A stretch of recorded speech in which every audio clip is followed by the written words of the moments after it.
Steve Myers was a great man. He wasn't a great man because of his obvious physical strength and power. He wasn't a great man because he was perfect. He was very flawed, like all of us. He wasn't a great man because of all the possessions that he had accumulated or the fortune that he had amassed. In the world's judgment of greatness, Steve Myers, like most of us, fell woefully short. But in Jesus' definition of greatness, and in the end, it's the only definition that really matters, Steve Myers was a great man. One day, Jesus' disciples engaged Jesus in a conversation about greatness. They were clamoring for a position of authority and power in his coming kingdom that Jesus was bringing to fruition. But then Jesus draws a sharp distinction between worldly greatness and greatness in his kingdom. Jesus says, "You know that those who are recognized as rulers of the Gentiles lord it over them, and their great men exercise authority over them." And then Jesus continues in the Gospel of Mark, chapter 10, verses 43 through 45. "But it is not so among you. But whoever wishes to become great among you shall become your servant. And whoever wishes to be first among you shall be slave of all." And to help his competitive disciples to understand more clearly, he defines his purpose. "For the Son of Man did not come to be served, but to serve and to give his life as a ransom for many." So much can be said about Steve Myers. But it's clear, if you knew Steve very well, that he had a servant's heart.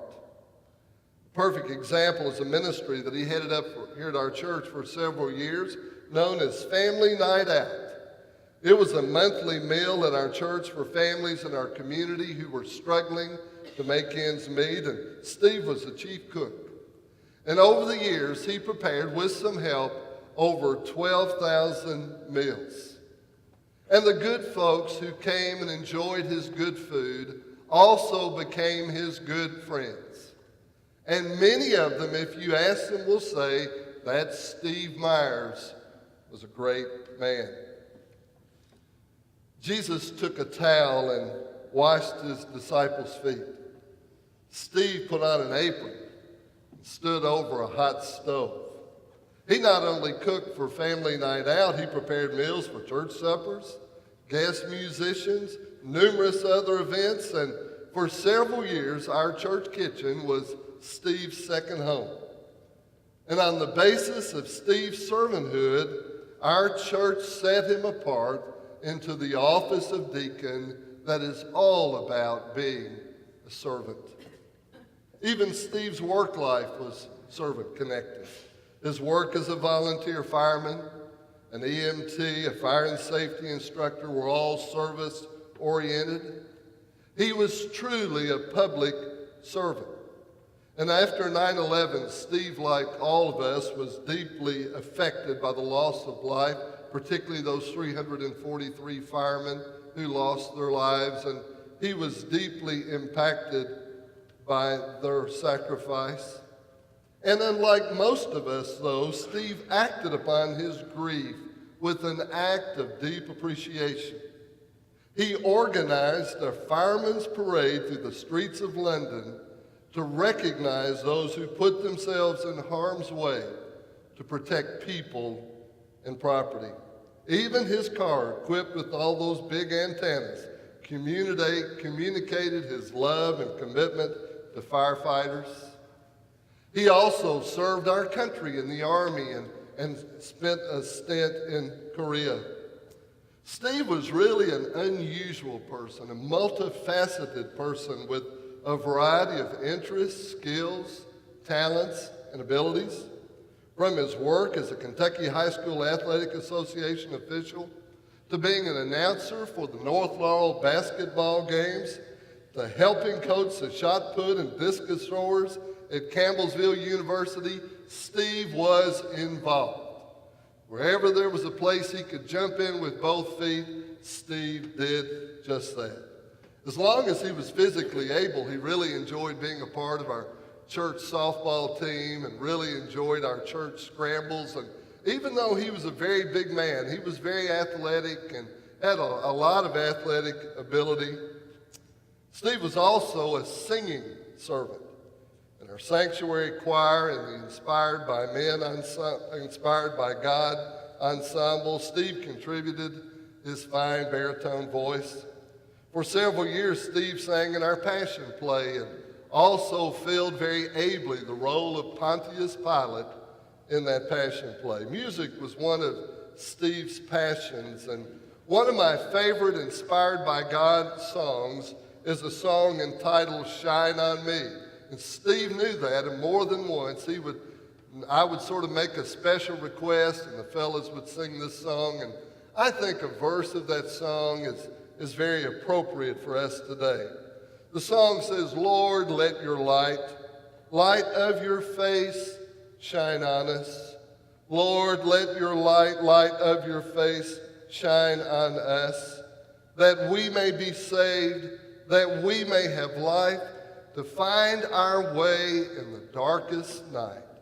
Let your light shine on us. Of course, Steve's favorite place to serve was in his family. In fact, it was an act of friendship and servanthood that really brought Steve and Pat together to begin with. Steve had volunteered over in Brandenburg, Kentucky, to take a friend's daughter to the Special Olympics. The girl wasn't going to get to go, and Steve volunteered to take her over to the Special Olympics. And Pat happened to be a school teacher in the Brandenburg, or in that county school system, and there they met at that Special Olympics, and for 29 years, this love affair has blessed, no doubt, both of their lives. And Steve and Pat were just sort of inseparable. Whenever you'd see Steve, there would be Pat, and they just did, it seemed, everything together. And when Joseph and Josh came along, Steve proudly put on that daddy hat, and Steve's favorite pastime was whatever Joseph and Josh may be doing at the time.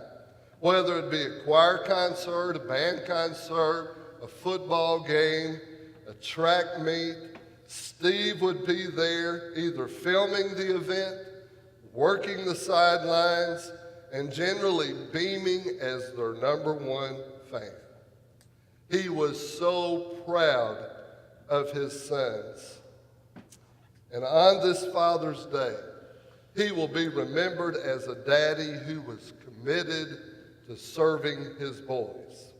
Steve wasn't blessed with that kind of warm environment in his childhood, and he made sure his sons received what he had missed. What's also important for us to recognize that in his time of need, Steve was also lovingly served by many. Pat was a constant presence at his side in the waiting room, seldom leaving the hospital